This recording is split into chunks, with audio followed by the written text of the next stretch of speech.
Thank you. Thank you, Pat. Thank you, Pat and Jeannie O'Brien. I want to first thank the catering staff who's taking such good care of us. Same staff every year. Thank you all. I also, Joe, I want to report there was not a fight in Congress today. There's no fights. Congress was not in session today. Joe and Billy Jahal, we have done this every year since 2013. It's our signature event to really celebrate and thank you. You are the hero of this story of working to bring new energy and new ideas to our district when we won back in 2012, but also to help me support candidates across the country. So Billy and Joe, thank you for just being like members of our family to me and Brittany, and also my wife Brittany, who is here with us tonight.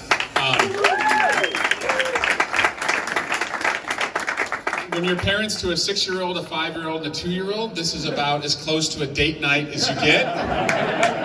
That's not satisfactory for Brittany, but she also works very hard. She's in the 2nd year of running her own small business, and she makes it look easy, and I'm lucky that she supports me as the bread loser in the family. Thank you, Brittany. We are so lucky and fortunate tonight to have the next speaker, and I'm going to talk about the governor in a moment, but it really is a tribute to you that she would come this way, this far, to talk about what she's accomplished and what she sees is a vision for her state and how you can project that across the country. I just want to tell you, a year out from the upcoming general election, we got this. We're going to be okay. We got this. We know the pathway to victory. It's not naive optimism. It's rooted in what you have already done. Because MAGA's best day was in November 2016. And ever since that happened, in January 2017, women from all over the country flew to Washington, D.C., wearing those very cool pink hats, and across the country they marched. After the unimaginable tragedy at Parkland, young people, they also marched. And those marches converged at the ballot box in 2018 when we won the House. We beat 19 NRA A-rated members of Congress. In 2020, the momentum continued, and you didn't give up, and you knew what we needed to do. And we won the White House, we kept the House, and we won the United States Senate. And under President Biden's leadership, we passed COVID relief, the Jobs and Infrastructure Act, CHIPS Act to bring back to the United States the manufacturing of chips, the Safe Communities Act, the biggest gun safety legislation in the last 30 years, the Inflation Reduction Act. Every president has talked about lowering the cost of prescription drugs and negotiating with Medicare. President Biden did it. And he did it with a conflict raging in Ukraine. He brought NATO back together. Can you imagine from Ukraine to the Middle East what the world would look like if the other guy was in office? I can't imagine. And we kept doing it. In 2022, you were promised a red wave. It never happened. Historically, we added, making history, a seat to the United States Senate, and we have one of the closest margins ever in the House of Representatives. Just last week in Virginia, Ohio, Kentucky, you wrote postcards, you made phone calls, you knocked on doors. You were a part of the effort to make sure that a woman's right to make a decision about her own body was preserved in Ohio, that we won the legislature back in Virginia, and Governor Beshear's re-elected in Kentucky. I would rather be us than them. And if anyone tells you that the biggest knock on President Biden is that he's 81 years old, I would tell him that the number that's higher than 81 is 94. 94 different counts across 4 different jurisdictions that the former president has. I would rather be us than them. We're not going to take it for granted. We know what we need to do. But be optimistic, because your optimism begets optimism. And we've got a lot of work to do in the next year. And one of the leaders who has shown us how to do it by winning in the Midwest is our next speaker. Politics is about aspiration. It's about this social compact that you in your day-to-day lives should worry about what matters to you and your family and your livelihood, and that leaders should focus on the big stuff. Governor Whitmer ran with the crazy idea that in Michigan, they should fix the damn roads. Just fix the damn roads so that you can connect the disconnected. And she did it, block by block, city by city, county by county. And people became more connected, and their lives became easier, and they saw that one party believes in governing, in competence, and she was up against a mindset that I wouldn't even say is the Republican Party, but it's a MAGA ideology that just believes in ruling and chaos. After the Dobbs decision, she led the effort to marshal voters in the state of Michigan to make sure that what just happened in Ohio and what's going to happen in Florida was enshrined in the state constitution, protecting a woman and her right to make her own healthcare decisions. They did that under Governor Whitmer's leadership in Michigan. I'm proud to call her a friend. I'm proud to say that many of you were a part of the effort, that made phone calls and text messages into Michigan to keep a House seat, to add a House seat, to make sure that up and down the ticket they won and that that right was preserved. But the tip of the spear on that was this badass woman leader who has showed us how you can govern with common sense and big ideas so that you can focus in your own lives what matters the most to you. I want to welcome to the 14th Congressional District, the Governor of Michigan, Gretchen Whitmer.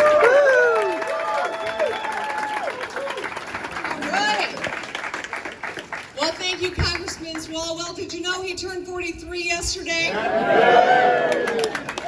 So after I'm done speaking, I'm going to ask you all to sing. I will not lead it because I hope to continue this political career.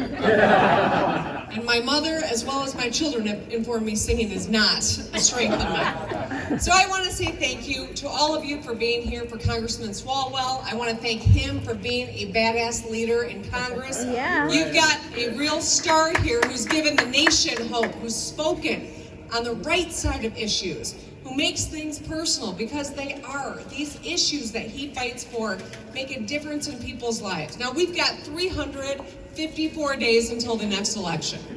I bet none of you are thinking about that yet. You're counting down to Turkey Day, but we've got to focus on this next election because we know that the stakes have only continued to grow in this country. We know what is at risk.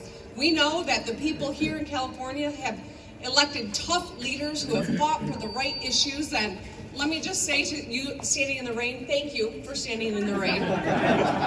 So many Californians have said, I'm so sorry the weather's not great. I'm from Michigan.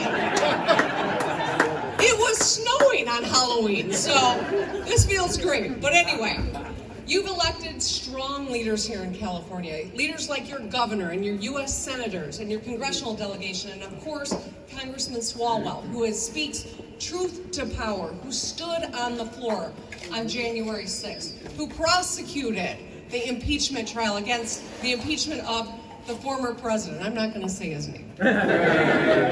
You go. Who has been fighting on issues related to climate change and civil rights and economic opportunity. That's what this congressman fights for. And when he fights for that, it's not just the 14th district in California. It is for all people across this country. You are lucky to have this congressman, and we'd be lucky if there were 200 more just like him in that Congress.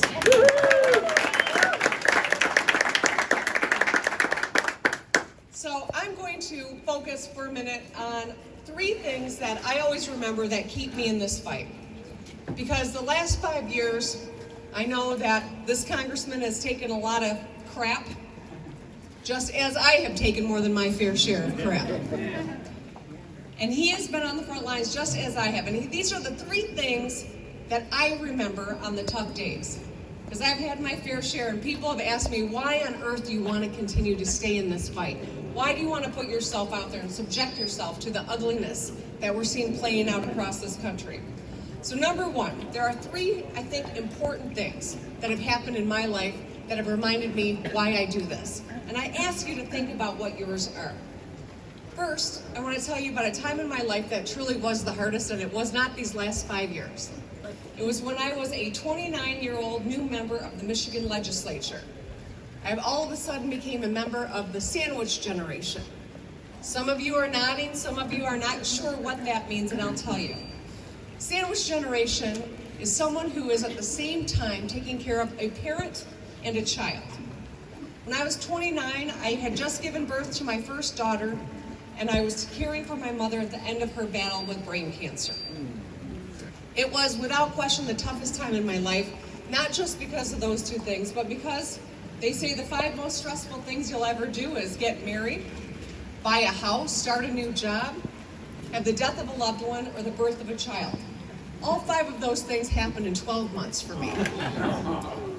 I was fighting my mother's insurance company to get her chemotherapy covered. At the same time, I was trying to figure out daycare for my newborn, reading memos so I could be prepared for work the next day. And this was a tough time, but it's not an extraordinary experience in this country. This time forged who I am today. And as someone who at one point thought she might be a sports broadcaster, I'll tell you, I often speak in sports analogies.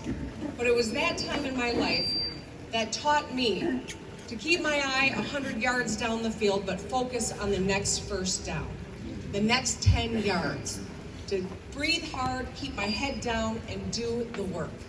That's what is one important lesson that reminds me what it's going to take to get through these tough times. And we've got challenging times ahead, but we are up to this challenge. The second, make a plan. When Ruth Bader Ginsburg died, I, like so many people across this country and many people here, was absolutely depressed. I was sad because she'd been such an icon who fought for important rights that we came to assume would be there. I was sad because I knew that the man in the White House was probably going to nominate someone who was going to rip apart these rights, and that Congress was not going to follow precedent, but ram it through. And so instead of being depressed and just putting my head under the covers, I started making a plan. I looked at what would happen in Michigan if Roe was gutted. And it became very clear that we would revert to a 1931 law without any exception. Without any exception. And so we got to work. I filed a lawsuit to ask our state Supreme Court to acknowledge this fundamental right under the Michigan Constitution, and I took a lot of heat for it. People said, it's not right. You're overreacting. Ladies, I know you've all heard that at some point, right? They said it's not going to be necessary. But I forged ahead and ignored the noise. And when the Dobbs decision came out, I was so glad that I filed that lawsuit, because there wasn't a single day in Michigan that women lost this right because of my lawsuit. Yeah.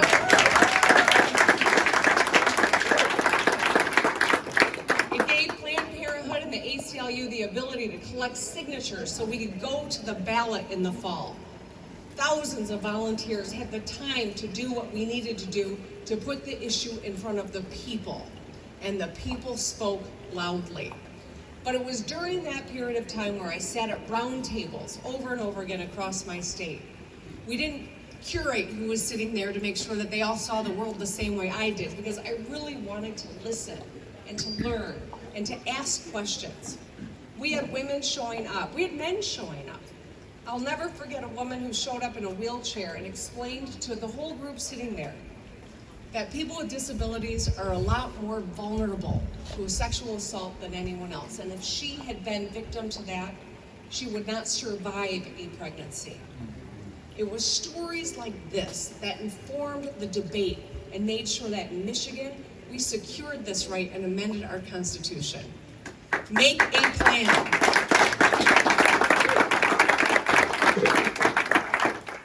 And the last is, I'll tell you, I mean, there's many stories, but this is another thing that I think really always for me reinforces why I do this, and that's remembering my why. I've got two daughters, 21 and 20 years old. And despite me being a Michigan State Spartan, I'm proud they're Michigan Wolverines. It's a hard thing to say during football season, but it is true. My oldest daughter is a gay woman. And in Michigan, until this last election, LGBTQ members did not have full civil rights protections. We'd fought for it for decades. And as a result of last year's election, and let me tell you, 12 months before my re-election, which we are 12 months out from the next election, a lot of people were writing my political obituary. No way that woman in Michigan, like Donald Trump used to call me, was going to be able to survive a midterm with a Democrat in the White House after making tough decisions during a pandemic. Not only did we prove them wrong, but we swept the House and the Senate for the first time in 40 years in the state of Michigan.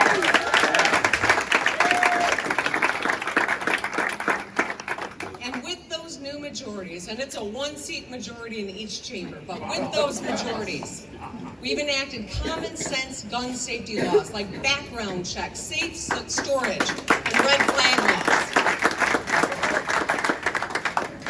We expanded workers' rights. I signed the Crown Act. I got the 1931 law off the books in Michigan so that zombie can't come back to life. And I signed the bill that expanded full civil rights for the LGBTQ community with my daughter sitting right next to me.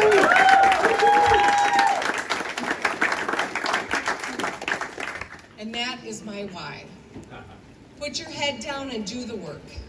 Make a list and never forget your why. That's what elections are all about. That's what this upcoming election is about. That's what Eric Swalwell is all about. We cannot for 1 second assume 12 months from now we'll have the same outcome I had in Michigan last November. We have to do the work.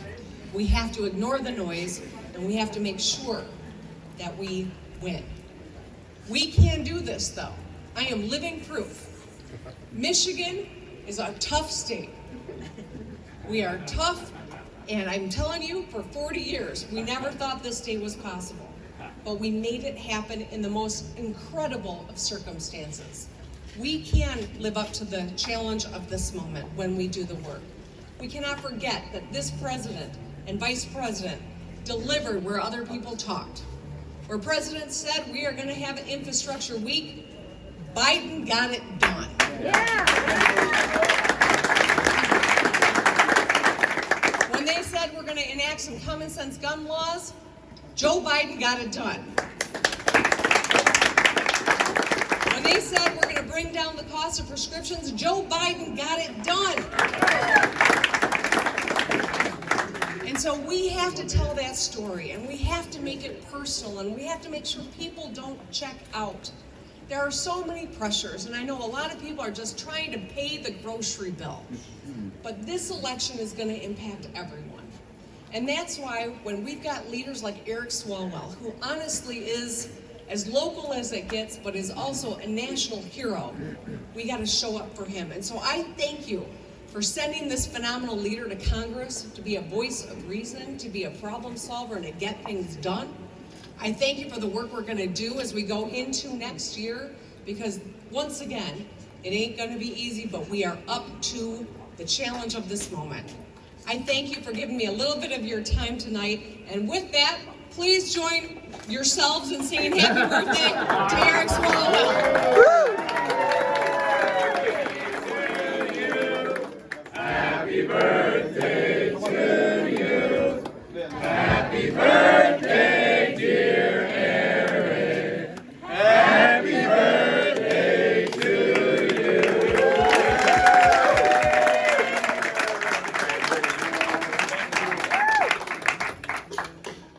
Thank you all again. You clearly see that Governor Whitmer is smart, thoughtful, tough, fearless. But one of the traits that you just don't see enough in elected officials that I love about her, she's fun. Winning is fun.